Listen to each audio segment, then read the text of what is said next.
La plus grosse progression de l'année 2023, cette année il y a eu pas mal de clients qui ont tapé à la porte. Sanada chez New Japan qui a dû enfiler les bottes du champion IWGP, Dominic Mysterio qui a explosé au sein du Judgment Day, Tiffany Stratton qui a mérité son run de championne NXT, ou pourquoi pas Swerve Strickland qui est devenu une véritable attraction chez All Elite Wrestling. Eh bien je dirais cependant que ce titre reviendrait de droit à monsieur Trick Williams, qui a eu l'évolution narrative la plus intéressante de 2023 et qui s'est nettement amélioré in-ring. Et on partait de loin, hein. Trick Williams, c'est mon choix pour la progression de l'année 2023.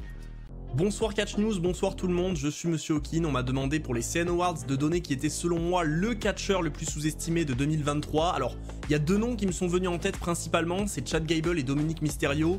Mais je pense que si vraiment je dois en sélectionner qu'un des deux, je dirais Dominic Mysterio parce que même s'il reçoit beaucoup d'éloges pour son travail de heel, je pense que les gens n'ont pas encore pris pleinement en compte l'évolution de dingue qu'il a eu. Donc je pense que Dominic Mysterio pour moi c'est probablement le catcheur le plus sous-estimé de 2023.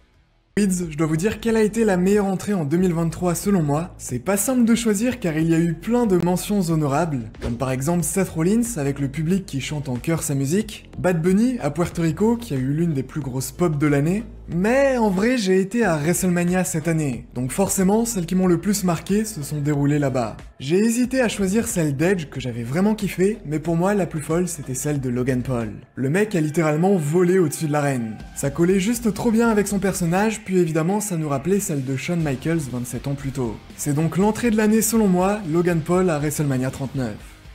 Bonjour à tous, bonjour Catch News, ça fait plaisir d'être ici pour ces Slammy Awards. On m'a missionné pour le retour de l'année. La question c'est est-ce qu'il y a vraiment débat pour le retour de l'année? Je pense qu'on a tous le même en tête, je vais pas faire durer le suspense plus longtemps.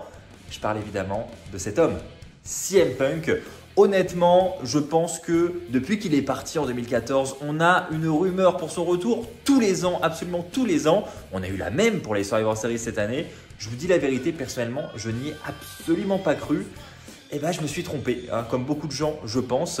Non, c'était franchement incroyable et je pense que ce retour est vraiment indétrônable pour cette année. J'espère que vous avez fait le même choix que moi. On va le découvrir durant cette superbe émission sur Catch News.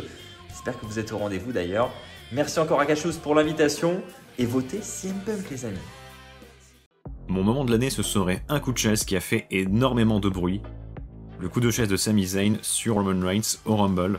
La foule était complètement folle, et ça a été le début de l'arc Zayn contre la Bloodline, et derrière ça a donné des matchs vraiment très sympas. Le match de l'année pour moi c'est Swerve Strickland face à Adam Page à Full Gear, le Texas Deathmatch. Un match qui a fait parler tout le monde, que ce soit ceux très nombreux, les plus nombreux, dont moi, qui l'ont adoré, comme ceux qui l'ont moins aimé, mais en tout cas il a beaucoup fait parler, et dans une année où on aurait pu nommer absolument tous les matchs de Bryan Danielson ou de Will Ospreay, ça veut dire beaucoup. Ces deux catcheurs ont été exceptionnels durant toute cette rivalité qui à mon sens n'est pas totalement finie. Les deux matchs ont été exceptionnels et surtout ces affrontements verbaux dont on n'a peut-être pas assez parlé, mais les deux étaient au top et ça fait plaisir de les voir au top tous les deux, que ce soit Adam Page, ancien champion du monde AEW, tout comme Swerve Strickland qui à n'en pas douter sera à plus ou moins brève échéance lui aussi un champion du monde, j'en fais le pari.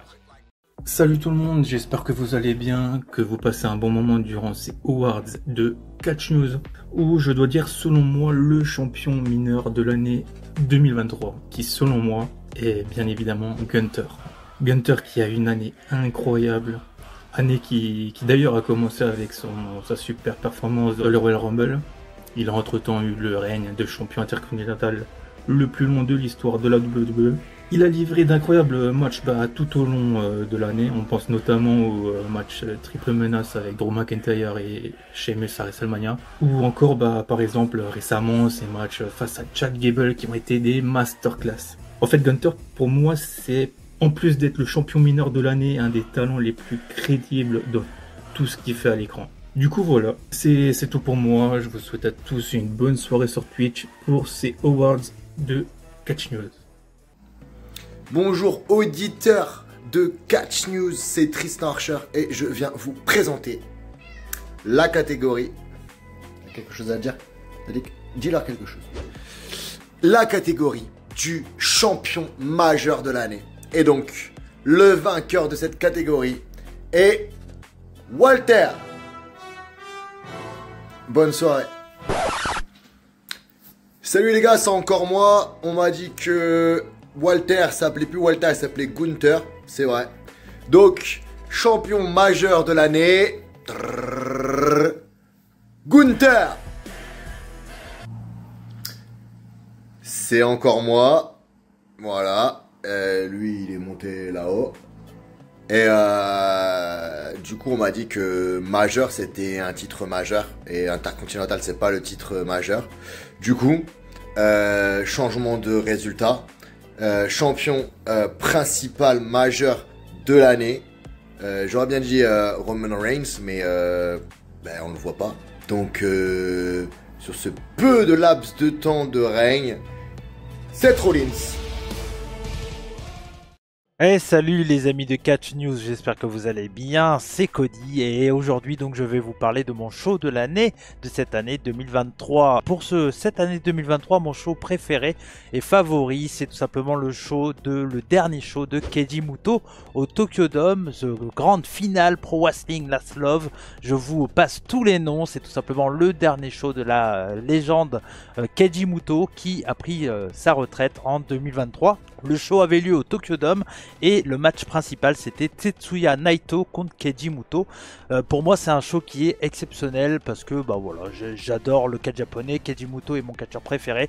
C'est vraiment le show qui m'a donné le plus de sensations, de frissons et c'est pour ça que je peux que vous le recommander. En plus la carte en plus de Keiji Muto contre Naito, elle est très très bonne avec du Kazuchika Okada contre Kaito Kiyomiya, etc.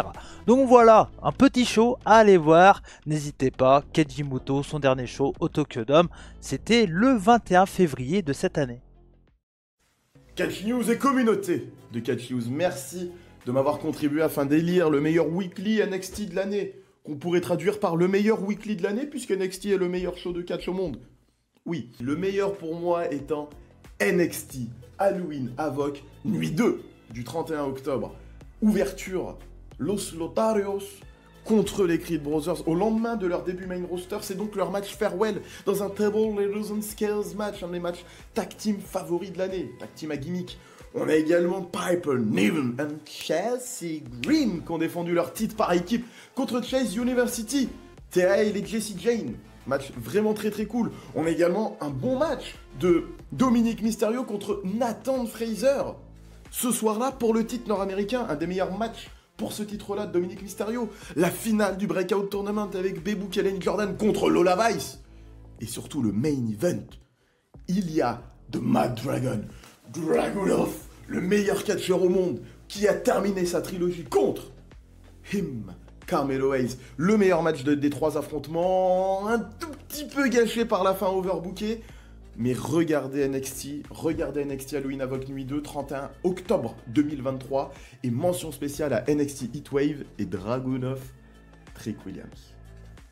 Moi, le part-timer de l'année, parce qu'en vrai c'est un part-timer, on va dire c'est CM Punk, parce que son run de l'été était très marquant. En tout cas, j'aime beaucoup CM Punk. Ses matchs aussi étaient marquants, à Collision et aussi à All-In contre Samoa Joe. Ensuite, voilà, en 2023, il continue toujours à être part-time avec son retour en novembre dernier. Et les héros qui vont suivre et les promos incroyables qu'il fait. Part-timer, il ne se définit pas seulement par le fait qu'il puisse faire des matchs, mais aussi les segments et les promos. Et niveau segments et promos, on a rarement vu au-dessus de CM Punk. Bonjour à toutes et à tous, ici SoCatch Arl pour les Catch News Awards. Alors on m'a demandé de répondre à la question très difficile de qui allait être le catcheur de l'année 2024. J'aurais pu répondre Liam Slater, j'aurais pu répondre Julia ou encore Jordan Oliver. Et pourquoi pas Masha Slamovich? Non, j'ai décidé d'être chauvin, j'ai décidé de choisir Aigle Blanc. Il a eu une année 2023 complètement folle et je pense que ça sera pareil en 2024. C'est un catcheur incroyable, alors allez le découvrir si vous ne le connaissez pas et surtout, soutenez-le. La superstar de l'année pour moi est une femme.